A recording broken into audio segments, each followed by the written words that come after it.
Hello, everybody, and welcome to the latest episode of Let's Talk Astrology. In today's video, we're talking about chart synthesis.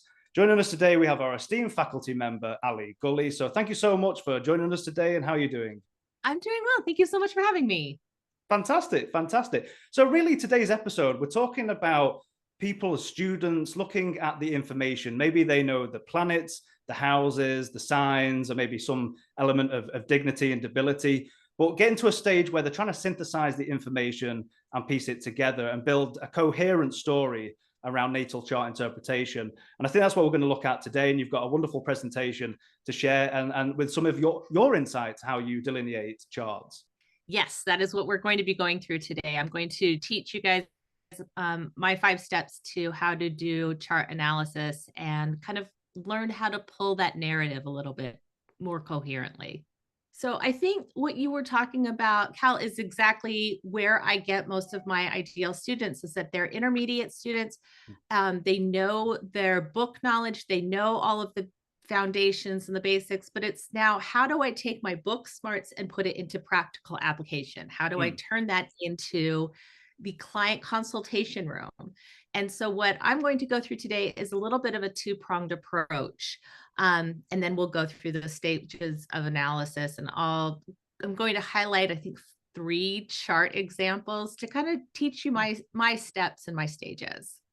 Wonderful. Do you find that with students who come that, like you said, they picked up pieces and bits and pieces, whether they watch, astrology podcasts or they read through certain books, so they have the ingredients and they're just really trying to put it together to bake their cake sort of idea? Is that what you Yes. tend to see? Yeah.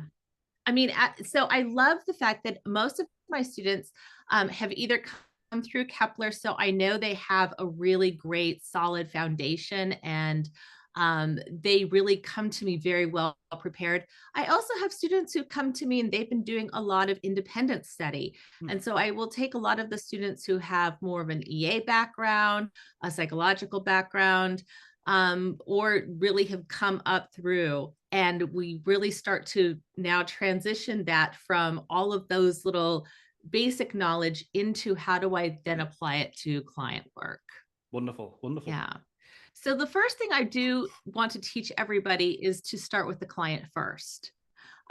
Because I think that there are 2 different stages of how you are going to approach the client consultation. And first one is always going to be with who's going to be sitting in that room with you. So with the chart synthesis, a lot of the work also begins before you even open up the Zoom room or invite the person into your office. We need to get into an intake form. We talk about why now. It is kind of akin to when you go to the doctor's office. It is, you may have all these underlying conditions like a heart murmur or diabetes or things like that, but why did you make the appointment now? That's going to give everybody a lot more insight as to why they came to you to get your expertise. And then we really want to talk about exploring their expectations. And I walk the students through, how do you isolate those expectations? Because once you're able to identify what those concerns are, it's going to show improved outcomes, and everybody's going to walk away a lot more satisfied and happy with their experience. So we also work on a scripted introduction so that you as the astrologer work on your mindset. It's almost like a mantra, so to speak, to get you into the headspace of also then working with the client. So all of these things we start to talk about. Fantastic. So through your years of experience in terms, let's take the intake form, have you amended that over the time? Like what do you find is the most important information you're gleaning from the potential client or the people who are coming to you? Well, I think that the big thing for me is, I mean, obviously you want to get all their birth information, but it's also kind of that what else situationally is going on for them. 9 times out of 10 people are coming to you because they've just had a birthday or they've had an anniversary, or they're experiencing some type of a crisis in their life. And so it's important for us to talk about, how do we put that into context? Is this a developmental crisis or a lifetime transit? Or is this something more situational? And we go through exactly how you identify that, where you look in the chart, and how you address those communication concerns to build that relationship with your client. Absolutely. Mhm. The next thing we want to talk about is then your chart approach. And there are so many different ways to enter into the chart. And oftentimes it depends upon the framework of the astrology that you are also getting to be more akin to. And I love that my students come to me with a huge, wide variety of interests. I may have some who are more of the EA type, and they're going to be really looking into the nodals and where are those placed. They're the others who are more of the traditional Hellenistic, and they're looking at the chart helmsman or the big three. Mm. It just really depends. And I want to nurture and develop each budding astrologer and help them find their own individual flair. But there, like I said, there are so many different ways. So my job really as the mentor and the teacher is to help them affirm their direction and really be that cheerleader and helping them figure out their true voice. Wonderful. And that's a really excellent point, because I don't think any astrologer approaches the chart the exact same way. Everyone's different. So all the different chart approaches you've got here, I think very much apply. Excellent.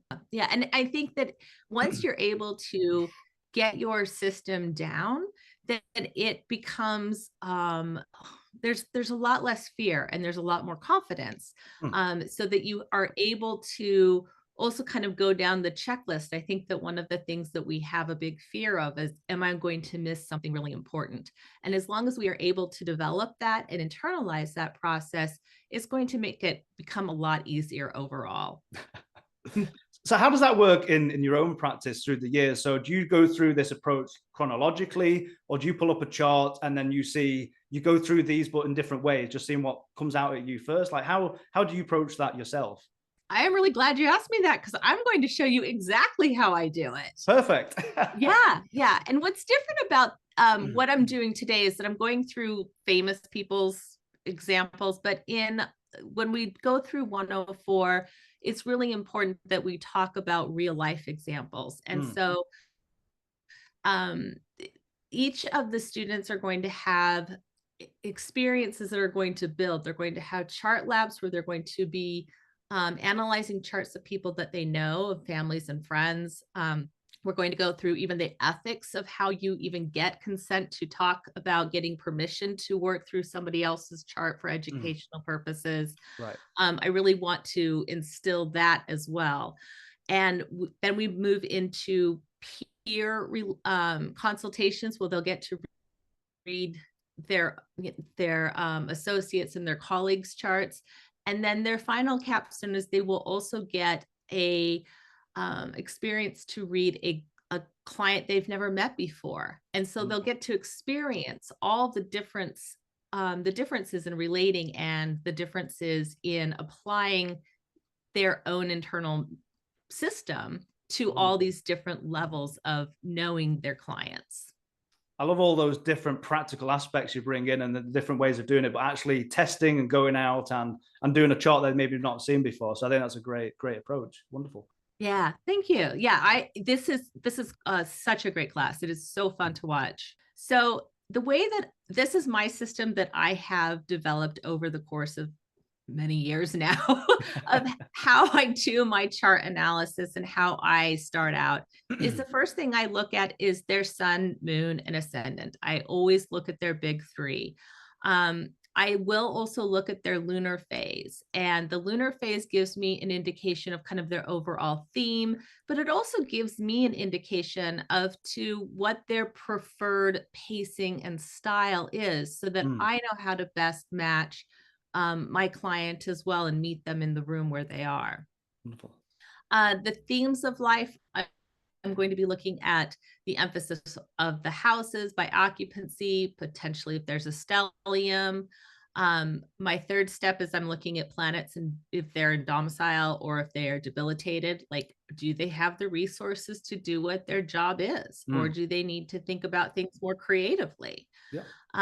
I look to see if there's any kind of aspect profile, if there are repeating patterns or any kind of aspected planets, because those have a tendency to also be very loud. And all of this just serves as a hypothesis or a starting point, because ultimately, this is just my background work of how I'm going to look at things, because the real work also begins when I'm able to have that conversation and have that dialogue with my client. Right. So, into action, I wanted to kind of go through some chart examples and recognize these are, again, these are not real life going through real things. These are celebrities. So you will be able to, we'll do a big reveal of each of the charts at the end, so you're able to figure out who this is. But I want to show you how I apply all of this. And I don't necessarily, we don't have the advantage of being able to have the dialogue, because I believe that a lot of the consultation is the dialogue. That's where you need to put it into context. So fantastic. But we'll run through this so you can kind of see how this works. So anybody watching as we run through this, if you guess, put them in the comments. If you guessed it before we reveal. Exactly. Exactly. Yeah, no, I find that it's really cool to go through celebrity charts, because you're able to relate to them, but they do have a different way because they're always in the limelight. So it's different. Absolutely.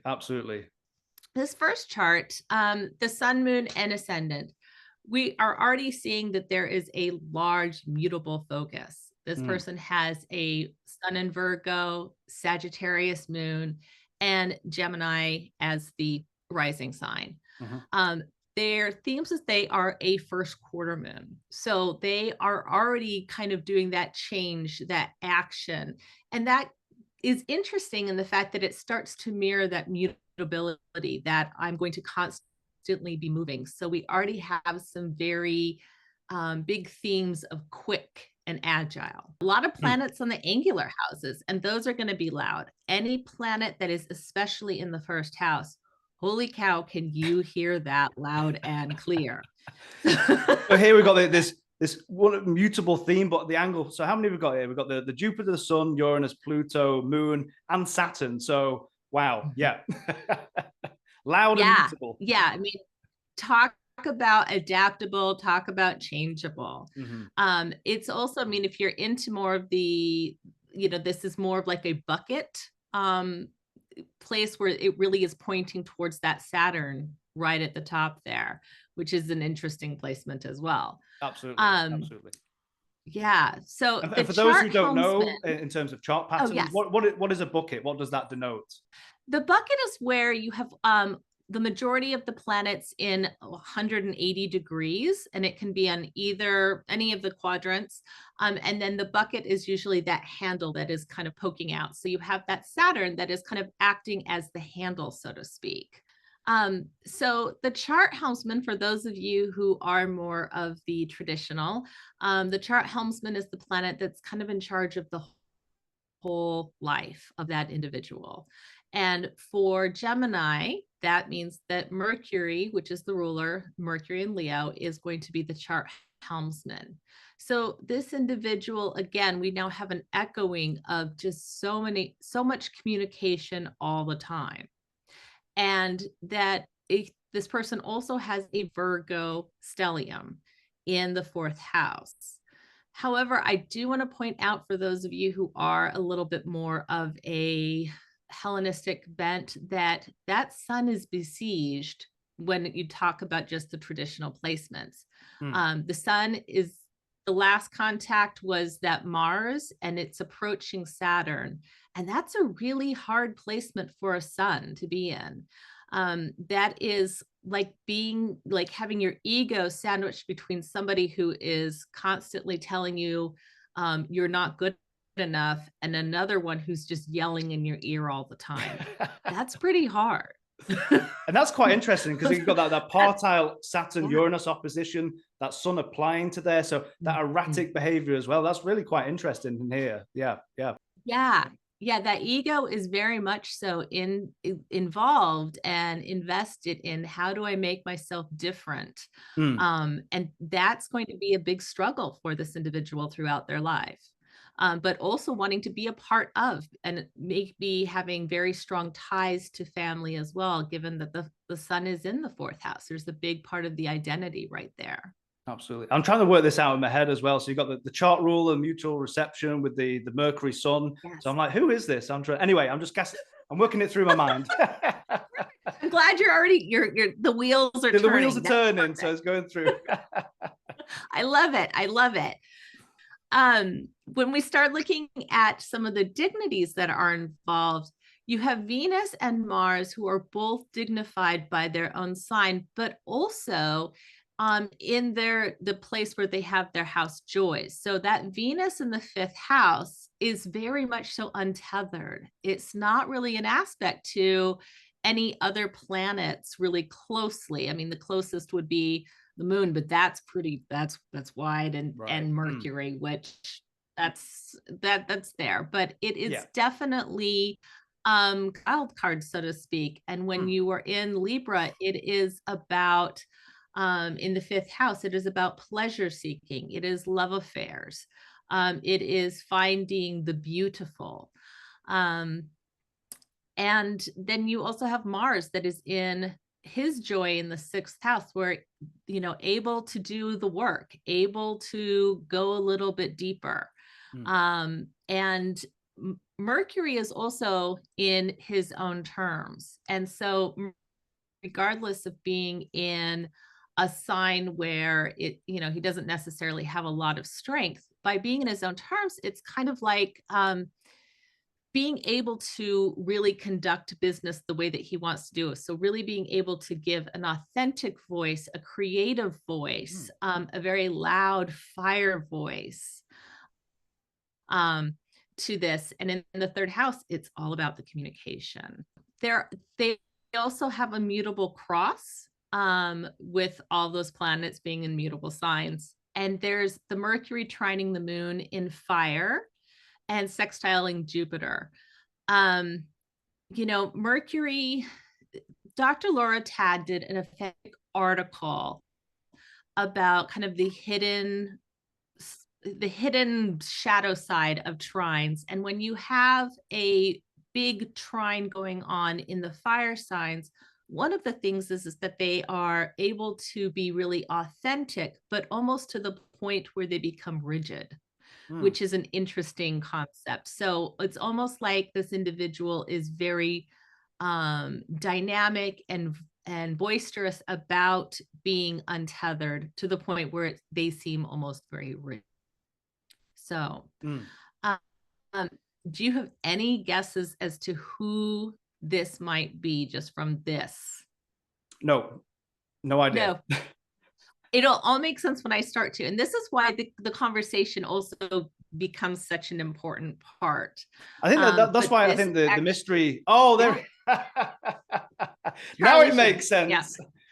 Hello, angular Jupiter, the first, the mutability, and the. Right. I mean, so it's interesting in the fact that this individual comes from a family of actors. The helmsman is in Leo, which is kind of the showman of the zodiac. But from a family of actors, talking about really being grounded in your family identity with that sun being there. It's interesting as well in the fact that he was known for being the highest paid TV star with the oh my goodness, I'm blanking on the name of his show. Oh, 2.5 Men. Oh my goodness, 2.5 Men. Thank you. I'm it's gone. There it is. And what's interesting is that you are able to see kind of how this lives as we look into some of the timing bits. But when he was in a 10th house perfection year, he famously got cut from his contract after he started speaking up against the show's producer, which completely activated all of those mutable planets. That's when he also kind of started to have a little bit of a harder time with people starting to speculate about his mental health. And then it came out in 2015 when he was in a Mars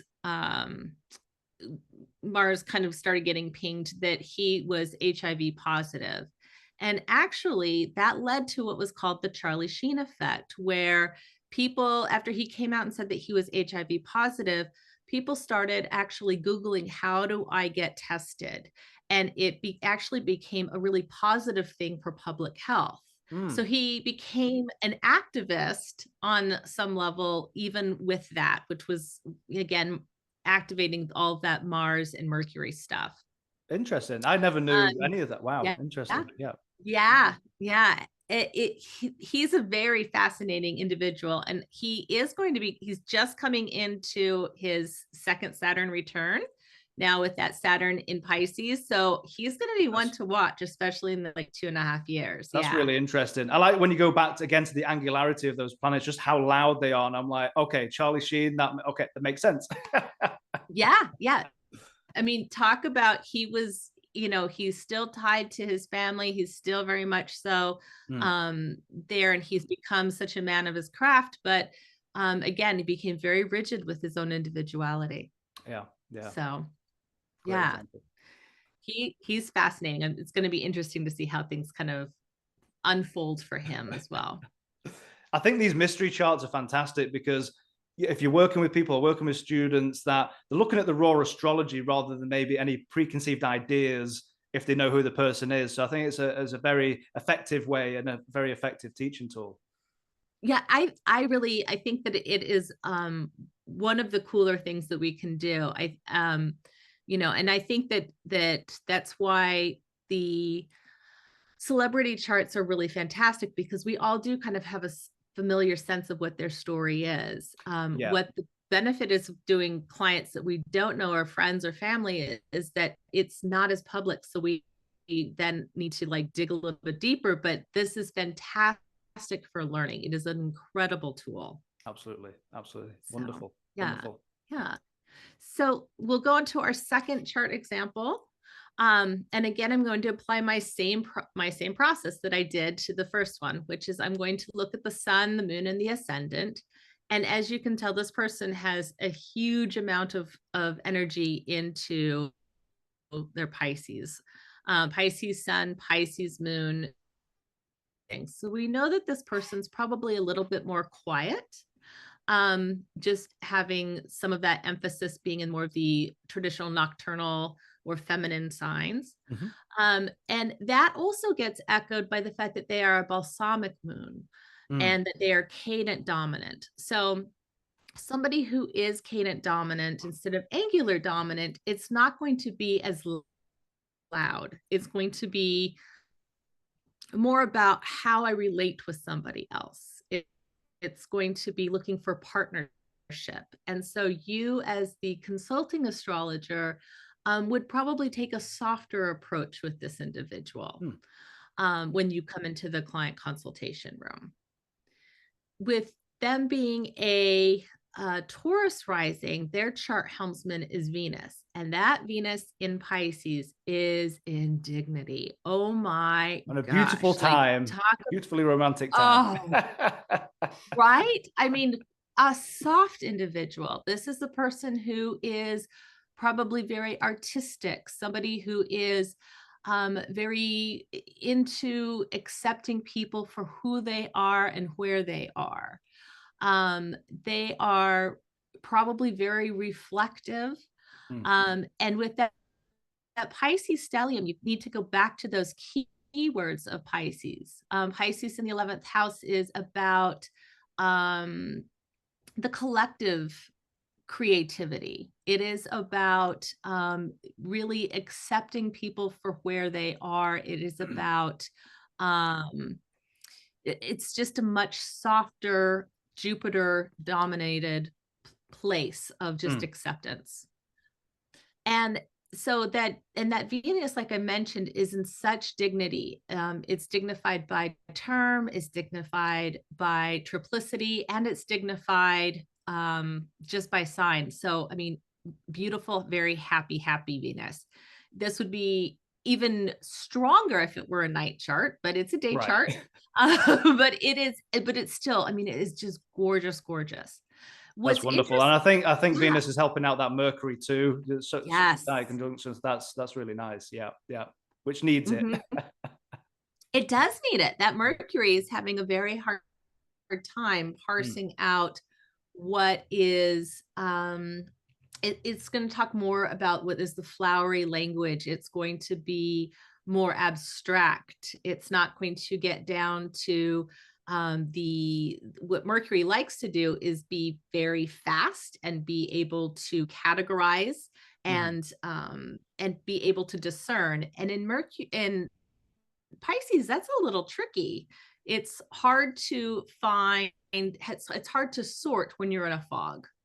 Absolutely, absolutely. So, um, yeah, yeah, and also combined with, I mean, it's in close enough with the moon that it is very much so influenced into the emotional realm as well. Wonderful, wonderful. Um, And that really yeah, going back to your what you were saying before, but that fourth quadrant as well is really quite emphasized, I think, in this chart. So that public life, but as you're saying, with some of that polarity, the Piscean energy, maybe some conflict between there, between out in public and withdrawing in to some degree. So that's really quite interesting. yeah, it's almost like this person's getting almost shoved out into the public realm, even though they may not really feel comfortable there. Yeah. Mm. And it's interesting too, when you talked about that Mercury not doing very well. One of the things that I look at, I say, well, what areas of the chart are ruled by Mercury? And that Mm. would be the second house of self-esteem or income, and the fifth house of like childhood, love affairs, creativity. Mm. And those are things that kind of have a harder time. So yeah, this is a very interesting chart, to say the least. And So, that's an interesting you point ready because for the it's a big question reveal? that comes up a lot is empty houses. And of Yeah. course, what you're bringing in there is the strength and the dignity of the planet. So just because we look at our chart and we have an empty house doesn't mean the area of life, nothing's going on. As you've just done, you're looking at the condition, the ruler of the houses in question, and you're delineating through that. But that seems to be a common question that comes up quite a bit. It really does. Mm. It does a lot because people, and you will find this in the consultation room, people start freaking out when they realize they have empty houses. And I have to point out that it's mathematically impossible to always have something in every house if you're just doing Right. the planets. Like, you're going to have empty houses, and then they go, oh, okay. Like, it brings it down a little bit, because there Mm. can be some anxiety when you have brand new clients who have never seen an astrologer before. Absolutely. Yeah. Yeah. Yeah. Mm. Yeah. So the big reveal is it's Fred Rogers' chart. Oh, I don't know who that is. Who's Fred Rogers? Oh my goodness. Oh, Fred Rogers. So he's the one who, and I'm dating myself, Mr. Rogers' Neighborhood. And it was that big show that was on PBS. It ran for 33 years. He Oh, wow. initially went to school for music, and which talk about that Venus and I was Pisces. going to say music or arts or something like that. It just has to Mhm. be. It had to be. It had to be. He became a Presbyterian minister, and actually in a lot of his biographies, it talked about how he was very much so bullied as a child and Oh, was very alone as a child, and that he started using his puppets in his room to kind of come up with imaginary friends so that he had somebody to talk to. wow, And wow. he took all of his childhood stuff and created, um you could see everything that he moved forward. What a He beautiful went, story. Taking again, if we go back to that yeah. Mercury detriment and fall, not being heard, not being listened to, but eventually Mm. turning that to a skilled way of creating his own imaginary world and doing it, and again in a skilled way. I think that's a beautiful, beautiful story and a beautiful example. Yeah. Yeah, and into the public creative. And he Ah, was yeah. Mm. really, yeah, he was really one who was an innovator. He and he talk about harder emotional things for children. Ah. So he Mm. dealt with things like sibling rivalry, death, divorce. And in one of his most famous sessions, it was right after there were a lot of race problems in the United States. Well, not after, I mean, we have a lot of problems, but Right. Right. he featured one of the people in his neighborhood who was African American, and he showed both of them getting their feet into like a little wading pool together, because there was a huge news story that broke just months before that they were they were having segregated swimming pools. Oh, wow. And so he was the one showing the children, no, we are here about acceptance and we are Yeah. all friends and we are together. And that is such a beautiful story of that Venus, Mercury, Pisces in the 11th house. Like Absolutely. he was amazing. Beautiful. I Yeah. love that. Yeah. And even after his death, every time he hit an 8th house profection year, which is where his Saturn was, um, there were movies that were released. He had a documentary that was released, and it became the highest grossing documentary about how he turned his career into public broadcasting. Wow. And then again, he had another one, which was the one that Tom Hanks starred in. Oh, wow. I think it was like Beautiful Day in the Neighborhood or Won't You Be My Neighbor. Those are the 2 titles of the movies. And That's fascinating. So if I again, remember the chart yeah, correctly, it was it Saturn, Sagittarius, so Jupiter ruled, so it'd be Lord of the yes, Year for each of those perfected. Oh, back there. Yeah, yeah, wow. In the 12th.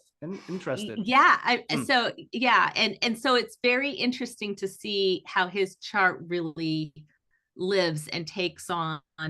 And I think that was something that Chris Brennan talked about of perfections that they can still carry on even after the death. And this Fred Rogers is a perfect example Wow. of Wow. how that chart keeps going and how you become almost like the living talisman of that energy. So Incredible.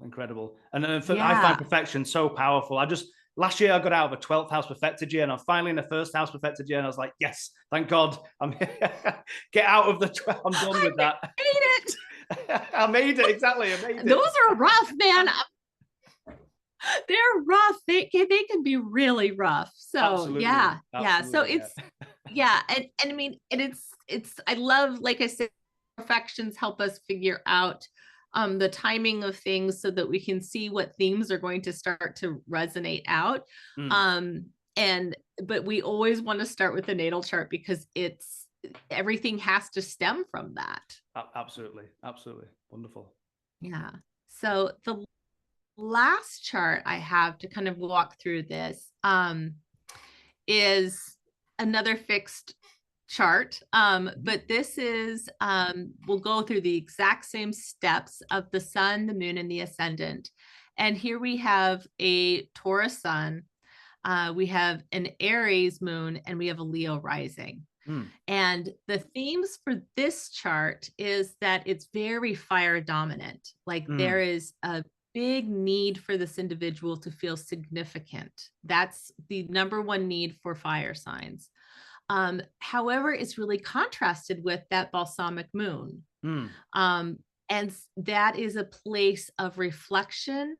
That is a place of closure, but it's also a place of transformation.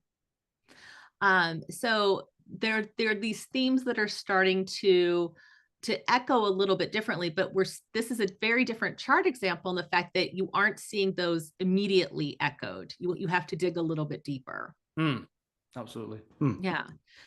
So for this, with the chart helmsman, as a Leo rising, the sun is going to take the big significance, and it's in the 10th house. And I should have said this earlier, but I will view all of my charts in both whole sign house. I'm a very traditional Hellenistic astrologer, but I'm also psychological. So I'll flip them back and forth. But for this purpose only, I wanted to just keep them in the same system so everybody was able to see. It's a great point about house systems. And of course, it can be quite a contentious issue, but I do the same. I like to fuse. So, planetary strength, maybe looking at quadrant house systems, maybe Placidus, whatever you like to use. But again, certainly with some of the techniques we talked about before, like the perfections, I certainly stick to the whole sign. And, like you said, flip back and forth, see where, if the planets are swapping or changing. But yeah, great point about because obviously that's a question that comes up a lot. It's like, what house system? It's usually the first question everything comes down to. It is. And we deal with that in the chart synthesis in the fundamentals class. And one of the, I expose my students to all of the different house systems, but when you are starting out, it's really important to pick one and just kind of get very familiar with it. And as your studies and your experience intensifies and gets a little bit more expansive, then we need to just kind of see how things are starting to fit. And, I'm very flexible as a teacher to adopt and follow my students' lead for sure. So for this one, the sun, moon, and ascendant went through that. Chart helmsman is the sun, and the Mhm. chart helmsman is in the 10th house. And so this individual is very confident and comfortable being in the limelight. It is in a fixed sign, so they can be a little bit stubborn. They can be a little bit like a dog with a bone. Like once they have an idea, they're just going to keep going after it. But things that I'm starting to notice about this is that they don't have a stellium. All of their planets have an aspect. So they are able to have a dialogue with one another. There is a source of not only tension, but also a place of ease and a place of communicating and translating the information. Mm. Uh, so that's kind of a cool thing. The other thing I'm noticing is that Mars is in fall, and as a day chart, that Mars is going to be the hardest planet for this individual. So in the 12th house, that's going to be potential pieces of feeling isolated. It is a place of potentially hidden enemies or secrets. Mm. It is a sense of feeling like I don't really belong, because Cancer is the sign of needing a place to belong. And so these are all themes that I'm also kind of starting to gear Rolling with, in. and that the Mars is also in charge of the midheaven, and it's in charge of the moon, and it's in Mm. charge of that Mercury. So there's a lot going on as far as potential conflict, as well as a kind of an inner turmoil of how fast do I need to be? The Mm. speed is a very big theme for this individual, with Uranus right on the ascendant. Mm. That can be a bit impulsive. And then you have, yeah, then you have Mars, who is in a beautiful sextile to the sun. So, I Mm. mean, the person could have a lot of drive and motivation and push, but it's also can definitely conflict with that moon as well. There's almost So some there's a battle going contradictory, yeah, information here. And again, some of that, the Aries stuff. So what have you got there? The mutual reception, the moon, Mars. So maybe offset, maybe some of that emotional reactivity. But again, there's a few things here that aren't easy. You go back to that Mars you said on. before, fall in the 12th. What is it? Rule in the 4th and the 9th. So Yes. without revealing who it is there any issues around those themes of life? Yes. As Right. a matter of fact, so this individual very but never completed college. And Oh. that was this person's greatest regret, was that they never got a degree, Oh, wow, that they interesting. rushed through things. Ah, wow, Mm-hmm. wow. Right. So that is a very interesting thing to pick up on, as well as that Mercury is conjunct the south node. And whenever you have Mm. a planet conjunct the south node, it can show kind of an emptiness piece. So it really is kind of a detriment piece. It's kind of like, are they able to really keep facts straight? Are they able to not rush through the information? And but Saturn is in rulership in the 6th house. This person works very hard, Mm. but they also need to moderate the speed of what they're doing. So, are you Fascinating. ready to see who this is? Oh, I got the wrong picture, but this is Brian Oh, Williams. I didn't change it, but this is so Brian Williams, who is the anchor of NBC Nightly News, or he was the anchor for NBC Nightly News, but he was oh, a cool. journalist. He went through all of his college. He went to like George Washington, all of these different very well educated things, but he dropped out of college. And instead, he became an intern with the Carter administration at the White House. Oh, wow. Mm. He became the big correspondent for the White House, and he moved his way up into becoming the NBC nightly anchor. He helped through 9/11, Hurricane Katrina, the Iraqi War, but then he became under fire for misrepresenting facts. Which when you went back to before, I've seen you got it here. So you said step down after fabricating. I think I heard about this, fabricating the 2003 Iran. Yes. Wow. Wow. He had a big thing where he I think the one piece where people were starting to fact check him was that he started saying that he was in the helicopter that went down, and people are like, you weren't on that helicopter with me. I remember this. And I remember so it came out. Big, yeah. Yes. Yes. And so he is, you know, I mean, and he was also, I mean, that Saturn in the 6th house, he was an element of calm. He was one who shepherded the nation through some really awful experiences, and was that calm and that voice of reason. But again, that Mercury it just had a harder time, and he kind of got caught up in a bunch of things. And even when I think about the word, an anchor being, so we've got 1, 2, 3, 4 fixed planets. We've got a fixed angle there with the ascendant. So, you know, sitting down, telling what is what, but that, as you said before, that Mercury causing trouble. Again, we come back to that Mars ruling the 9th, in fall in the 12th. I mean, just that, wow. That's it. And a rule in the midheaven. Yeah. So eventually, you know, being known for that fabrication is downfall, really, literally fall from, yeah, wow. Yeah, and that sun, I mean, so sun in the 10th house, a lot of people will immediately go to, oh, it's going to be amazing. It can bring about being, you know, infamy or famous. Like it's both. It can be a downfall, or it could be it's a curse and a blessing. Yeah. And so it can be also that public downfall as well. And I mean, he's stepped away. He's leaned into that balsamic moon at this point, and he's stepped away from he had like an MS 11th hour show is what it was called, the 11th hour, where he was able to add more of his colorful commentary. But he stepped away, and we haven't seen or heard from him in a couple of years. So it's going to be interesting to see what happens with him as well. I really like your distinction between the two examples. So what was his name? Fred Rogers before. So yes. Even though we're looking in planets in terms of dignity and strength, well, you had Fred who took that Mercury in detriment and fall, and actually in a skilled way, it comes back to that definition or the distinction between skilled and unskilled. So even though there was an issue there, he turned it into a skilled asset for him in his life. And of course, in this chart, we have issues, but it was the downfall. So I like the two examples here. It's really quite fascinating side by side. Yeah, it's really cool to watch how charts live.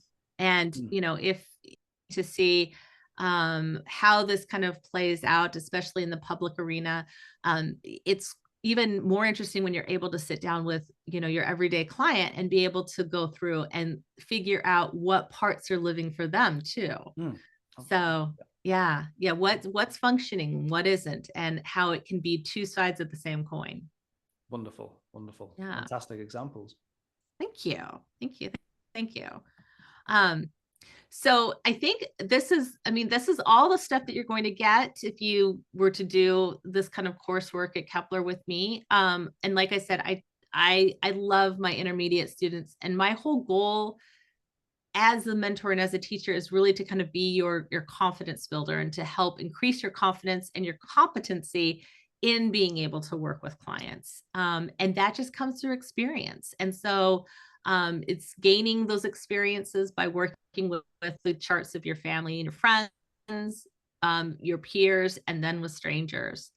And the other thing that I really like about it is, although I'm the chief person for the class, I've brought in a number of different guest lecturers to help everybody experience people from different branches of astrology as well. So we have a medical astrologer, an EA astrologer, an esoteric astrologer. You know, it is, I want to have everybody have experience with all the different realms, because and be able to experience their different styles as well. I love that, And having doing the yeah, chart synthesis through different perspectives, and I think that's so important. I think that's what I think separates Kepler from many other places. You've got this again variety of perspectives where it's not just kind of like that one guru. This is how things are done. Like you're bringing in other people to share, different approaches, and what might suit one person might not suit the next. So I think that's a lovely approach to have all these different people come in from different points of view. it is such a cool collaborative experience. Mm, And I really love that each of my classes have also become a network of colleagues. It's not just your peers. mm. Now you become this network of colleagues, and you now have a support group as well who's going to help mentor and shepherd you, because you're all starting at the same level, and watching everybody rise is such a cool experience. Wonderful, fantastic, fantastic, Yeah. Yeah. So, wonderful. So and we also yeah, taught, we also, yeah, talk about like natal consultation, but we also start working on how to do topical readings as well, which is lovely. wonderful, wonderful. And speaking of 104, this will begin April. Is it April 15th? April 15th is when we are starting. Yes. Wonderful. So everybody Yeah. watching, we're going to leave a link in the video below this, the link in the description below this video, and we'll have various pop-ups. So what that'll do is take you straight to the website, and you can check out the description, the information, and you can sign up there. And again, we'll post it below this video to sign up for the spring semester. Wonderful.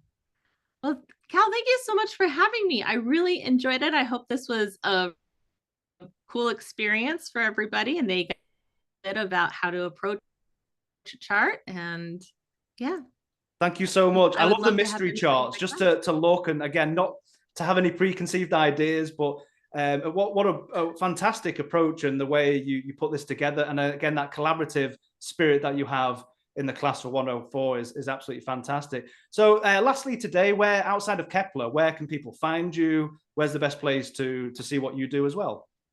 So I am at ascentastrology.com. I do natal and yearly astrology consultations. I do parenting and child family consultations. And yep, I absolutely love what I do. This really is a dream come true. Wonderful, wonderful. Well, again, thank you so much, Ali, for joining us today, and it's been absolutely fantastic. Thank you so much. Thank you so much. Thank you, everybody, for watching. Goodbye. Bye.